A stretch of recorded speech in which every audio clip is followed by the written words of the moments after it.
Meus irmãos, graça e paz seja sobre a vossa vida. Gostaria de compartilhar algo que eu estava lendo, refletindo, meditando, que é a salvação da alma. E a gente refletindo, meditando, porque a salvação ela é para todos, né? Pois a graça de Deus se manifestou trazendo salvação a todos os homens. Cristo Jesus, o nosso Cordeiro Pascual, ele veio, né? Pois Cristo é a prova do amor de Deus por toda a humanidade. Quer maior prova do que esta, que Deus te ama, que Deus amou a humanidade, é olhar para Cristo, o unigênito Filho. Você percebe no Evangelho segundo escreveu João, ele traz esta ênfase dizendo, no capítulo de número 3, versículo 16, porque Deus amou o mundo de tal maneira que deu o seu unigênito Filho, para que todo aquele que nele crê não pereça, mas tenha a vida eterna. Deus enviou o unigênito como prova do seu amor incondicional ao homem. Qual era a condição em que o homem estava vivendo na terra? Paulo, quando ele escreve aos Romanos, no capítulo de número 3, versículo 23, ele diz à igreja que habita em Roma: pois todos pecaram e destituídos estão da glória de Deus. Não há nenhum justo, nenhum sequer. Romanos capítulo 6, versículo 26, diz assim: pois o salário do pecado é a morte, mas o dom gratuito de Deus, por meio de Cristo Jesus, é a vida eterna. Então perceba o tamanho da grandeza do amor de Deus em enviar o unigênito Filho como cordeiro para o sacrifício perfeito, para que ele pudesse salvar o homem da condenação eterna. Por isso a Bíblia diz, para que todo o que nele crê não pereça, mas tenha a vida eterna. Perceba que quem não está em Cristo está no estágio de condenação. O que pode mudar na vida do ser humano que está praticando, vivendo na plenitude do pecado em sua vida, é ele crer. Crer é o substantivo da fé.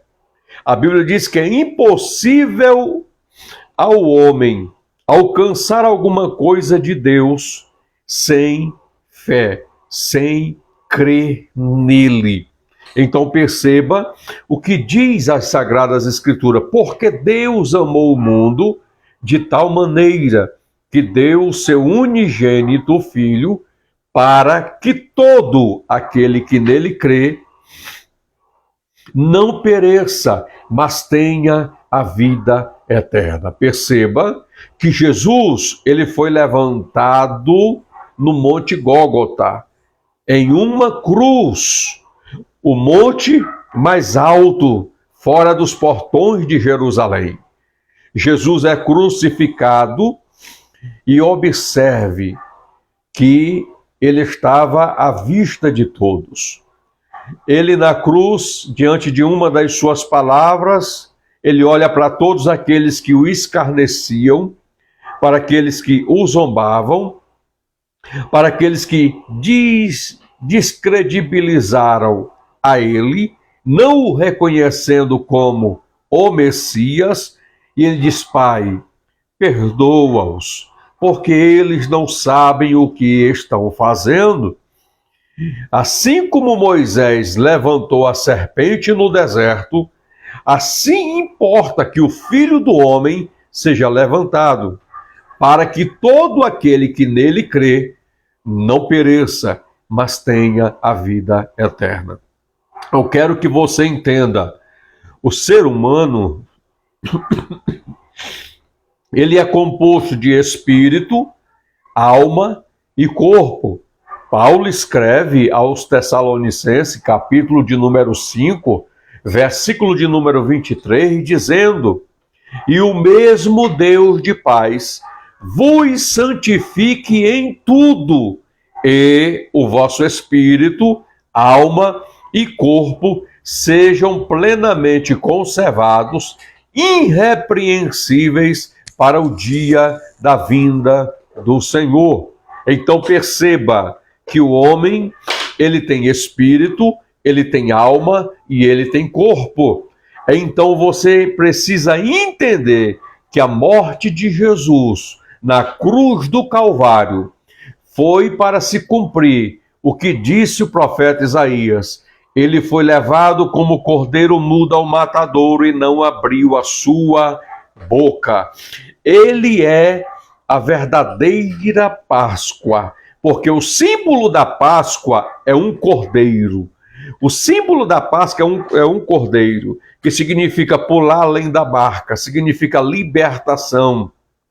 Porque essa foi a ordem de Deus dada a Moisés, né? Que matassem um cordeiro sem mancha, sem mácula, né? Um cordeiro perfeito, para que assassem esse cordeiro com ervas amargas. O sangue desse cordeiro seria aspergido nas vergas das portas, porque o anjo da morte ia passar à meia-noite e ao passar feriu todos os primogênitos do Egito, menos os da casa de Israel, porque tinha o sangue da verga como marca na sua porta.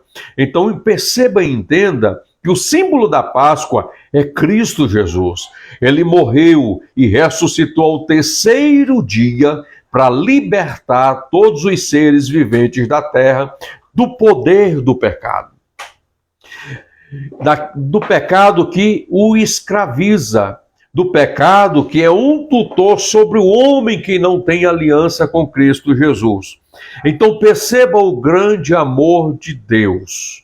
O grande amor de Deus.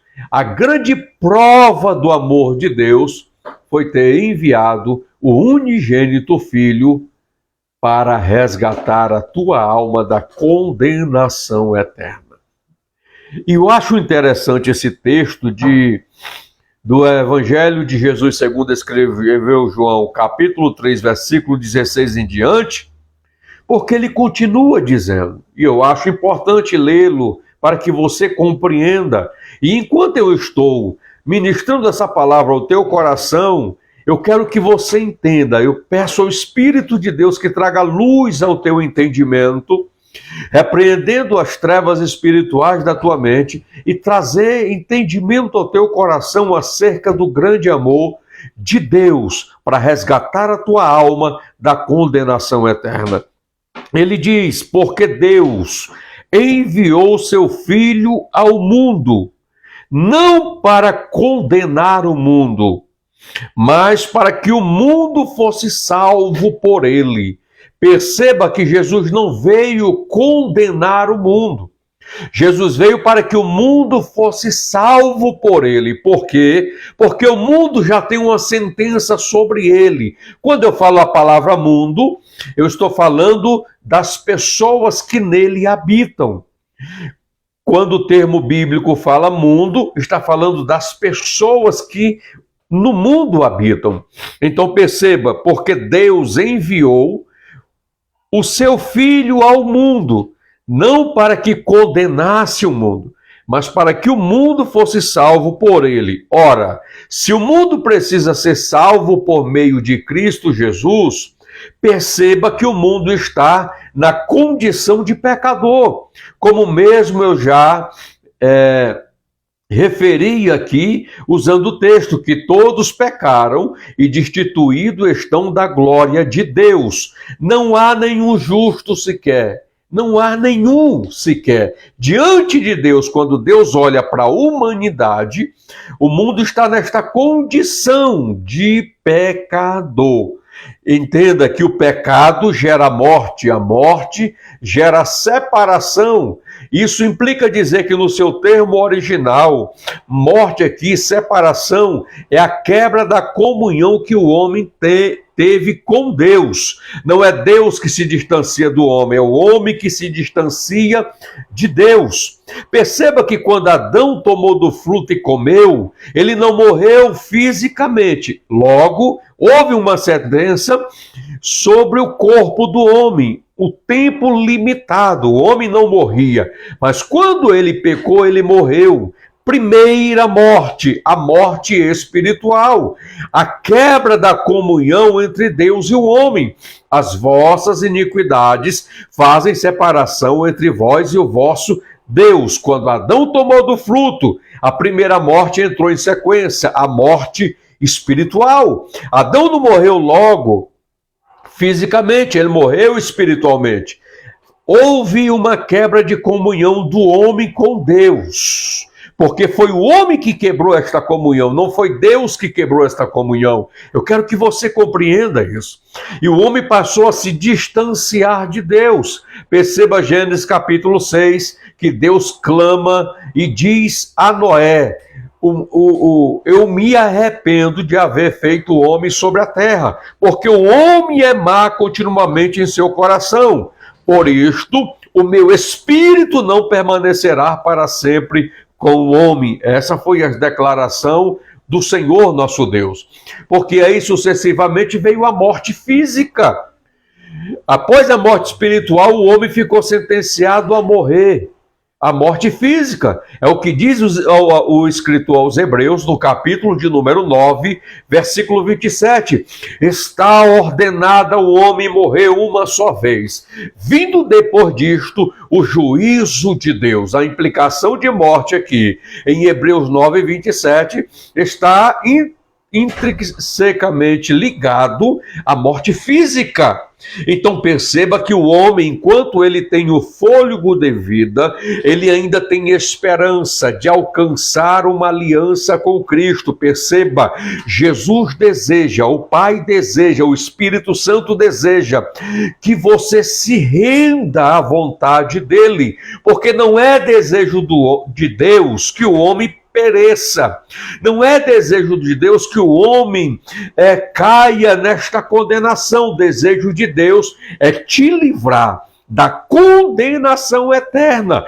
É isso que o evangelista João, o apóstolo do amor, quando ele escreve no capítulo 3, versículo 16 em diante, ele está dizendo: porque Deus enviou seu Filho ao mundo, não para que condenasse o mundo, mas para que o mundo fosse salvo por ele. Entenda, Paulo escreve aos Gálatas, capítulo de número 5, versículo de número 16, dizendo: as obras da carne são conhecidas. A palavra carne aqui no grego significa sax, que não está intrinsecamente ligado ao corpo, mas à natureza, o apetite, ao desejo da concupiscência da carne. É isto que Paulo está dizendo: as obras da concupiscência da carne são prostituição, lascívia, idolatria, feitiçaria, inimizade, bebedice, as quais eu vos declaro que os que tais coisas praticam não herdarão o reino de Deus. Está em Gálatas capítulo 5, versículo 16 em diante. Então perceba, o mundo está nesta condição, mas Jesus se manifestou para te resgatar desta condição, remover da sua vida a natureza caída e colocar sobre a sua vida uma nova natureza. O que o Senhor está falando? Segundo aos Coríntios, capítulo de número 5, versículo de número 17, Paulo enfatiza dizendo: se alguém está em Cristo, nova criatura é, as coisas velhas já passaram, e eis que tudo se faz novo. Eu te digo nesta oportunidade, o novo de Deus em Cristo Jesus quer descer sobre a sua vida. Jesus vai remover essas vestes espirituais manchadas pelo pecado da sua vida e vai te cobrir com vestes novas, vestes purificadas pelo poder do seu sangue. Porque o sangue de Jesus é o único que tem poder de lavar tuas vestes espirituais. O sangue de Jesus é o único que tem poder de purificar o seu espírito, a sua alma, o seu corpo do poder do pecado. João, quando ele escreve na primeira epístola, no capítulo 1, versículo 7, ele diz: se nós andarmos na luz, como Deus na luz está, e mantermos comunhão uns com os outros, o sangue de Jesus, o seu Filho, nos purifica de todo o pecado. Então é isso que João, ele traz luz ao nosso entendimento e clareza ao nosso coração pela mensagem poderosa do Senhor Jesus para as nossas vidas. E ele diz: quem nele crê não é condenado. Então perceba, quando eu creio, e João diz: aquele que crê no unigênito tem em si o seu testemunho. Logo, se eu digo, eu creio em Cristo, o testemunho de Cristo habita em mim, mora em mim, é visto em mim. Não é só falar, eu creio, continua pecando. Eu creio, continuo me prostituindo. Eu creio, continuo adulterando. Eu creio, continuo sendo um templo de embriaguez. Não. Não é isto que a Bíblia está dizendo. A Bíblia diz que quem nele crê não é condenado. Por quê? Porque quando eu creio, eu entendo, diante da palavra, que traz luz à minha mente. E essa luz que é trazida à minha mente é trazendo esclarecimento e eu entendendo que eu sou pecador. Davi diz que em pecado eu fui gerado e em pecado me concebeu a minha mãe. O homem, quando ele nasce, ele já nasce com a natureza pecaminosa.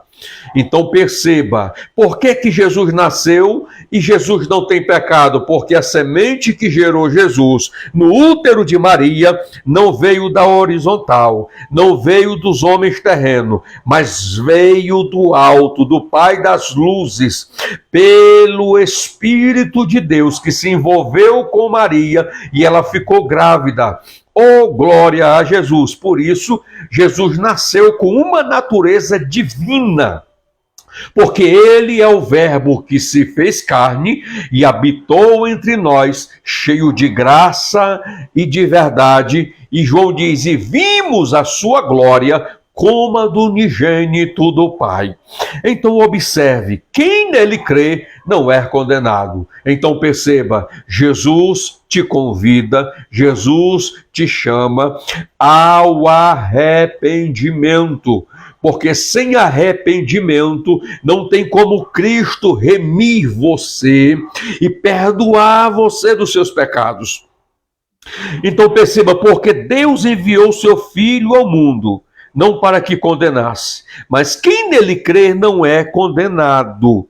Mas quem nele crê, mas quem não crê, já está condenado. Olha o que a Bíblia diz. Olha esse alerta que Jesus está dizendo. Quem não crer no unigênito já está condenado. Isto aqui quer dizer que enquanto você está mergulhado no pecado, praticando o pecado, vivendo o pecado, você está no estágio de condenação. Se você passar dessa vida para outra, você não será salvo. A graça de Deus, você renunciou ela na sua vida, apesar que a graça de Deus se manifestou trazendo salvação a todos. Mas escute uma coisa, a graça não é libertinagem, a graça é a liberdade de vivermos em Cristo, ocultos em Cristo, e não praticando mais o pecado. A graça de Deus, ela é um tutor. Assim como o pecado é um tutor sobre a vida do homem sem Cristo, a graça de Deus é um tutor sobre a vida do homem que renunciou ao mundo, às suas paixões, às suas concupiscências, para viver em Cristo.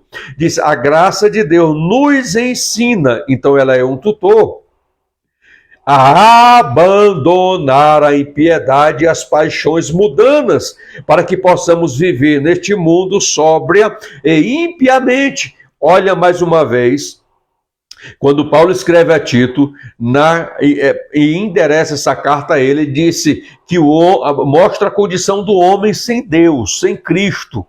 Eu quero te dizer nessa oportunidade, não rejeite a graça de Cristo. Ela está sobre você, para habitar em você. Perceba, a graça, o amor, a compaixão, a misericórdia de Deus está sobre o mundo, mas não está no mundo.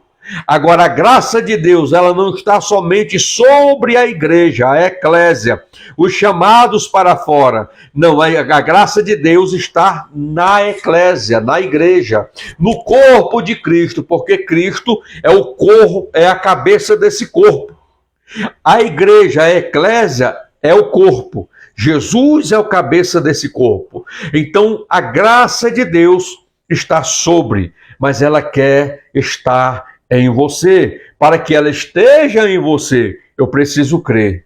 O crer vai trazer luz, entendimento, por meio da palavra de Deus sobre a sua vida, gerando sobre você uma consciência de que você é pecador e necessita e precisa da graça de Deus.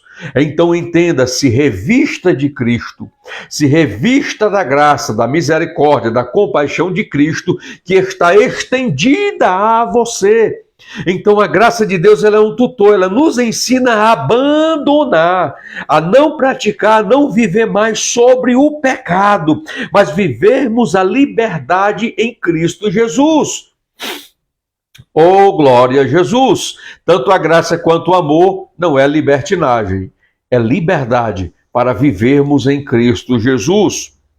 Então, a Bíblia diz, quem nele crê não é condenado, mas quem não crê já está condenado. Porquanto não crê no nome do unigênito Filho de Deus. Lamentavelmente, subtende-se que a geração em que vivemos, como outras gerações passadas, existem pessoas que detestam, falam mal, renegam as Escrituras Sagradas. São inimigos da cruz de Cristo, são inimigos da igreja, da eclésia do Senhor Jesus, por pregar a palavra de Deus como escrito está. Em várias épocas e gerações, sempre aqueles que se levantaram para serem portadores da palavra de Deus e um arauto para a sua geração, foram perseguidos pelas citações das Sagradas Escrituras. Mas importa que Cristo seja anunciado. Não importa se seja em cadeias, se seja por meio de perseguições, não importa. Cristo precisa ser anunciado, porque essa foi a missão que Jesus outorgou e deu à igreja. Como assim? Marcos, capítulo de número 16, versículo de número 15.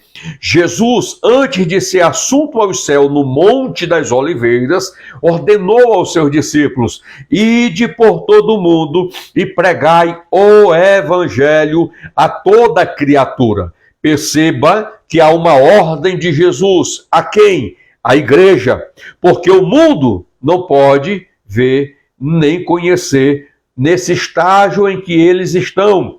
O Espírito de Deus não habita no mundo, o Espírito de Deus habita no corpo, na eclésia, na igreja, e através do corpo da eclésia, que é a porta que o céu abriu para o Espírito de Deus se mover na terra, é que ele proclama através do corpo, por meio da palavra, o ide de Cristo Jesus.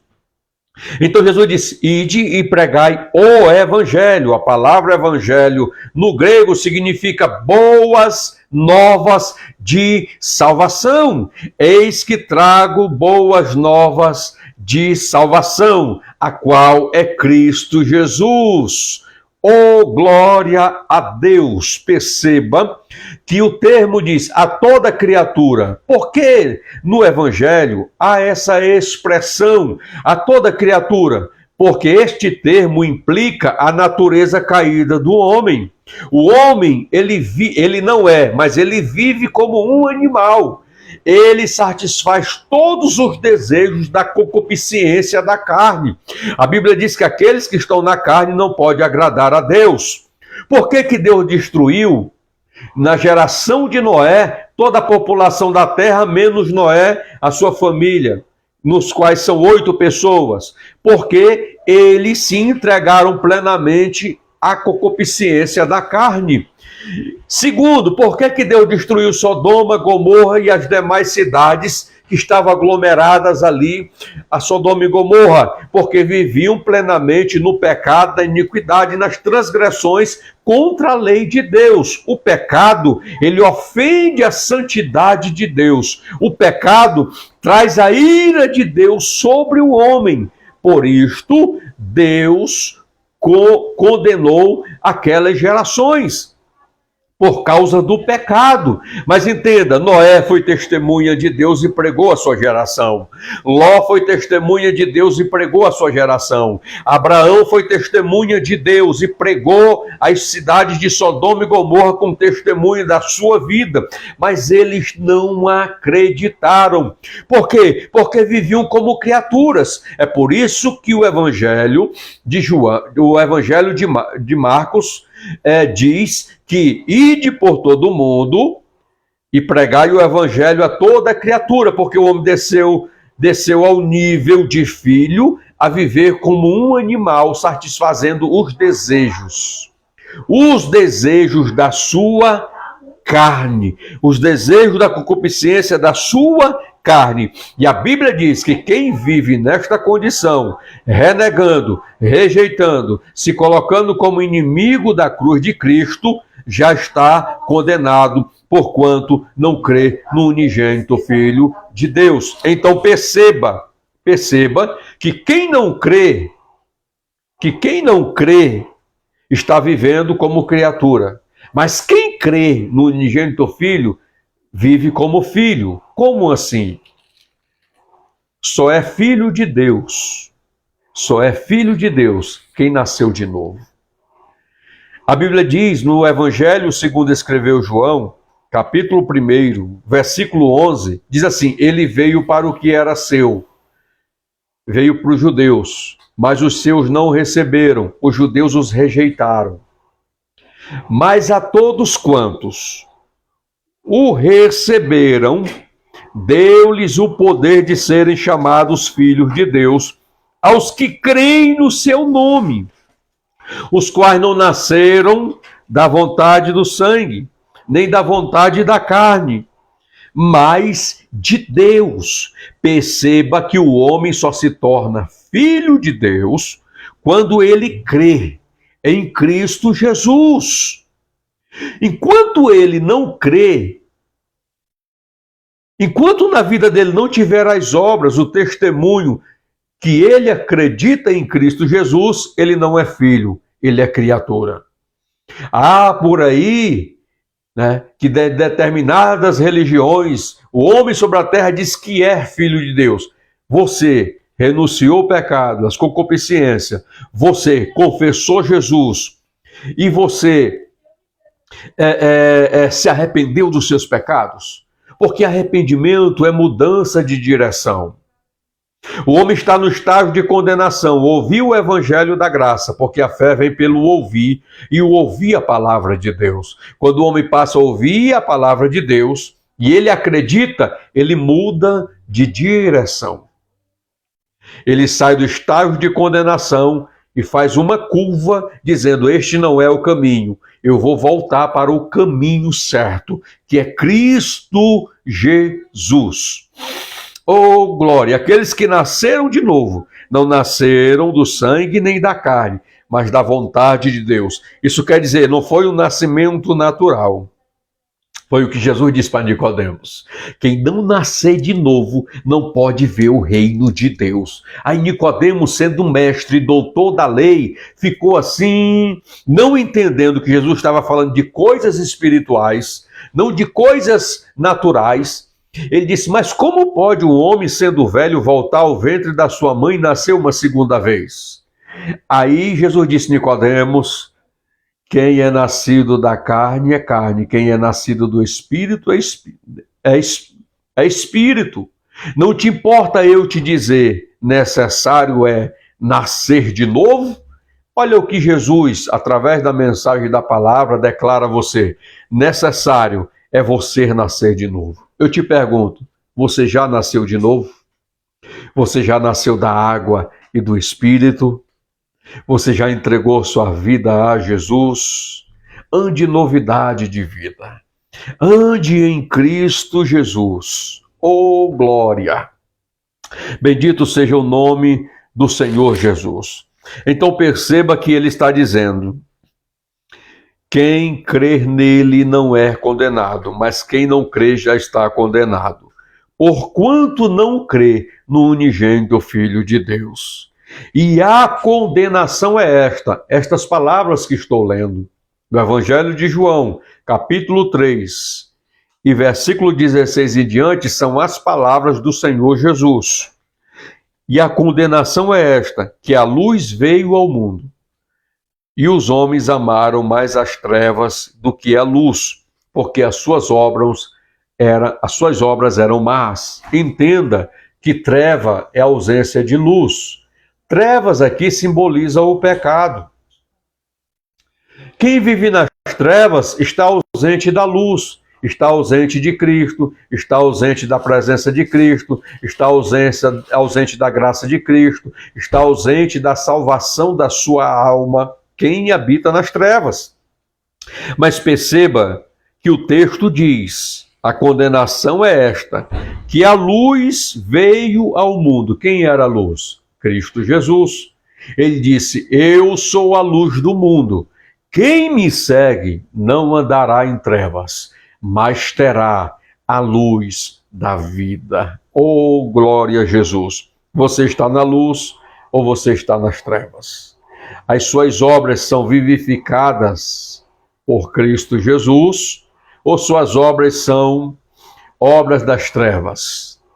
Que obras você está praticando? Você está na luz ou você está nas trevas? Perceba, vou ler mais uma vez, para que fique gravado na sua mente. E a condenação é esta, que a luz veio ao mundo, e os homens amaram mais as trevas do que a luz, porque as suas obras eram más. Que obras mais são essas, irmãos? Prostituição, fornicação, adultério, lascívia, idolatria, feitiçaria, inimizade, porfias, bebedeiras, luxúrias, feitiçarias, inimizades. Contra estas coisas eu vos declaro que os que tais coisas praticam não herdam o reino de Deus. Se quem pratica estas coisas não herda o reino de Deus, é porque são obras das trevas, obras más do pecado. Porque tudo que está envolvido com o pecado é mal e separa o homem de Deus, sendo que o pecado gera morte. Morte espiritual, sucessivamente a morte física. Para isso se manifestou o Filho de Deus, para desfazer as obras mortas do pecado na sua vida e restaurar a sua vida espiritual, para que você viva na luz, praticando as obras da luz, por meio de Cristo Jesus. E aí ele continua dizendo, porque todo aquele que faz o mal odeia a luz. Jesus disse, se odiaram a mim, sendo vosso mestre e senhor, e ele dirige essa palavra aos seus discípulos, quanto mais a vós. Os cristãos, a igreja do Senhor de Deus na terra, não é odiado porque mata, não é odiado porque está mergulhado nas drogas, não é odiado porque são perturbadores da sociedade, não. A igreja do Senhor Jesus, ela é odiada pelo mundo por causa da palavra de Deus. Unicamente por causa das verdades, valores e princípios da palavra de Deus. Entenda, por causa da palavra. Unicamente é isso. Porque os cristãos têm uma vida pautada, direcionada, guiada pela palavra de Deus. Eu quero que você entenda isso. Que o Espírito do Senhor, nessa oportunidade, abra a tua mente. Quando você abrir esta live, este vídeo, estiver ouvindo este vídeo, eu peço ao Senhor Deus, por meio de Cristo, e o seu Santo Espírito, que ilumine a tua mente e o teu coração. Renuncie o pecado, entregue sua vida a Jesus, passe a viver com Cristo e o mais Ele fará na sua vida. Então entenda, porque todo aquele que faz o mal odeia a luz. Perceba, e não vem para a luz para que as suas obras não sejam reprovadas. Quando você vem para a luz, as suas obras são reprovadas. A luz, quando ela ilumina, ela mostra tudo que está no oculto. Então entenda, por isso que o texto está dizendo, e não vem para a luz. Quem é que não vem para a luz? Todo aquele que odeia a luz, todo aquele que odeia Cristo, todo aquele que odeia a verdade escriturística, todo aquele que odeia os cristãos, não vem para a luz para que as suas obras não sejam reprovadas.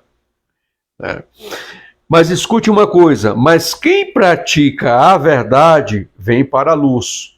Quando o evangelho é compreendido por você que me ouve, a sua mente ela é iluminada.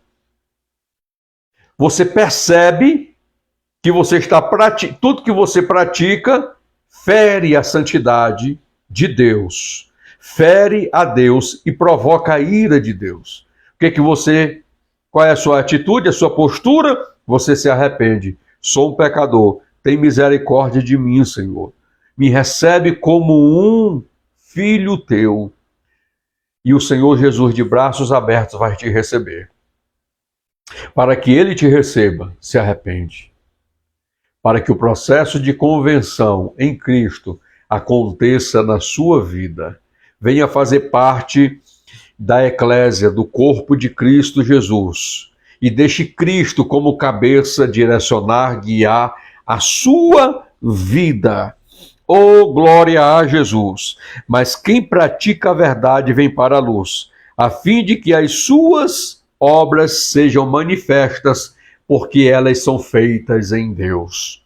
Bendito seja o nome do Senhor. O Senhor Jesus, nesta oportunidade, deseja entrar na sua vida, participar da sua vida. Mas você fala, pastor, eu estou vivendo no pecado. Não importa a condição que você está agora, ou a profundidade do poço ou do lamaçal do pecado que você esteja. Se você acreditar em Jesus, Ele é fiel e verdadeiro. Se você acreditar em Jesus, a palavra que Ele lança não volta vazia, mas prospera naquilo que é enviada. E Ele está enviando esta mensagem ao teu coração nesta oportunidade, porque Ele acredita que você vai acreditar nas suas palavras. Estas palavras é de Jesus para a tua vida. E você vai dar credibilidade e esta palavra gerará frutos na sua vida. Que frutos? Frutos de arrependimento. Produzi, pois, frutos de arrependimento e arrependam-se. Se voltem para o Senhor Deus. A terra de Zebulon e Naftali, a Bíblia chama ela de região à beira-mar, que vivia na região da sombra da morte, que vivia em trevas.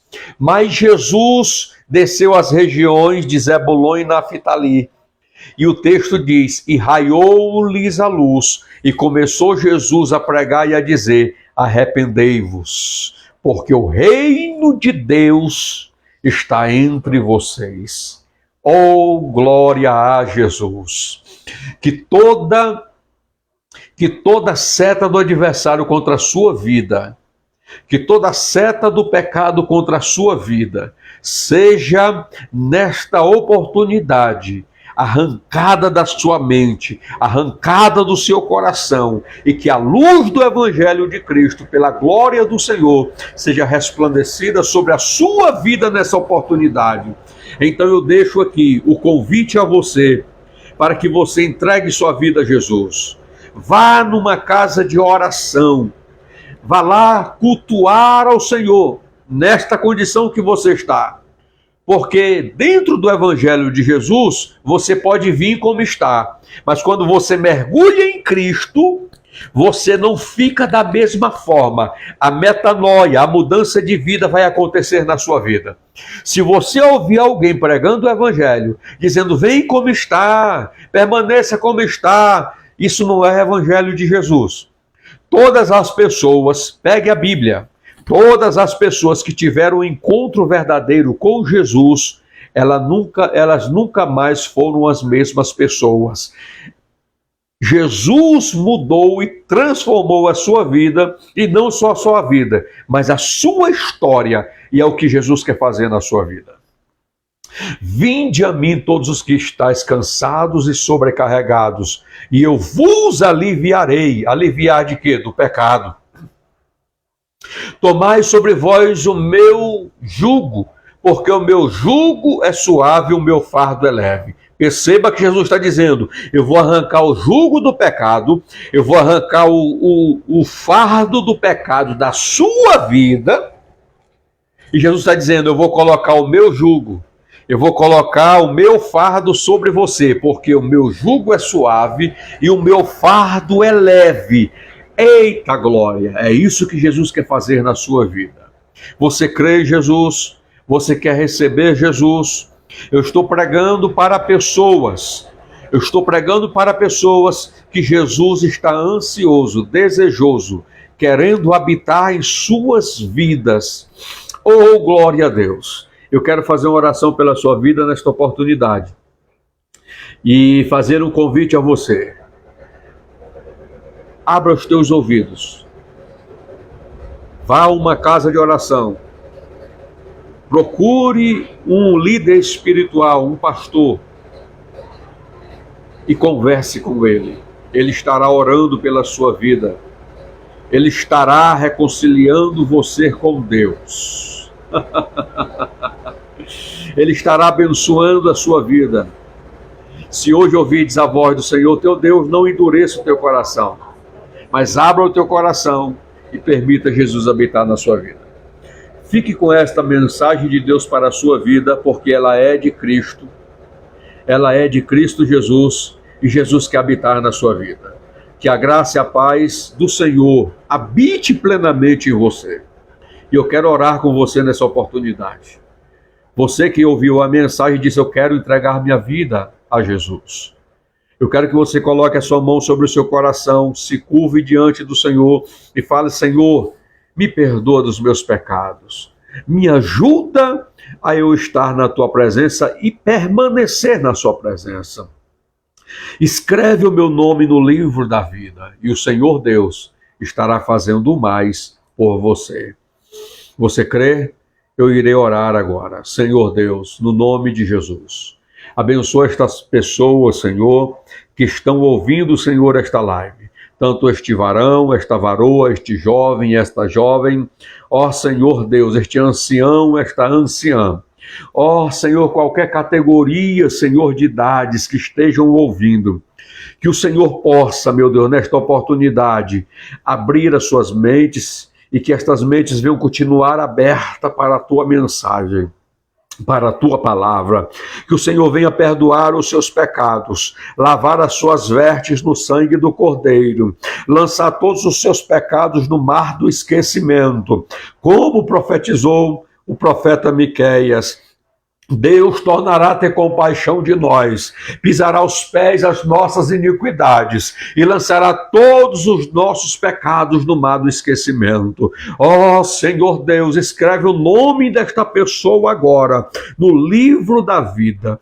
Ó Senhor, e assim eu oro, Senhor, e assim, meu Deus, eu entrego esta pessoa nas tuas mãos. Em o nome de Jesus é o que eu te peço, eu te agradeço. Em o nome de Jesus. Procure um templo, procure uma igreja. Eu congrego na Assembleia de Deus, aqui na cidade de Chapecó, no Paço dos Fortes, na rua Borges de Medeiros. Procure uma congregação, procure um pastor e fale: pastor, eu estou aqui porque eu aceitei Jesus, assistindo uma live, uma mensagem de Deus. Ele estará orando também pela sua vida, abençoando a sua vida e te conduzindo como ovelha do bom pastor no caminho estreito e apertado. Fique na graça e na paz de Cristo Jesus, que o Senhor te abençoe plenamente nesta oportunidade. Graça e paz.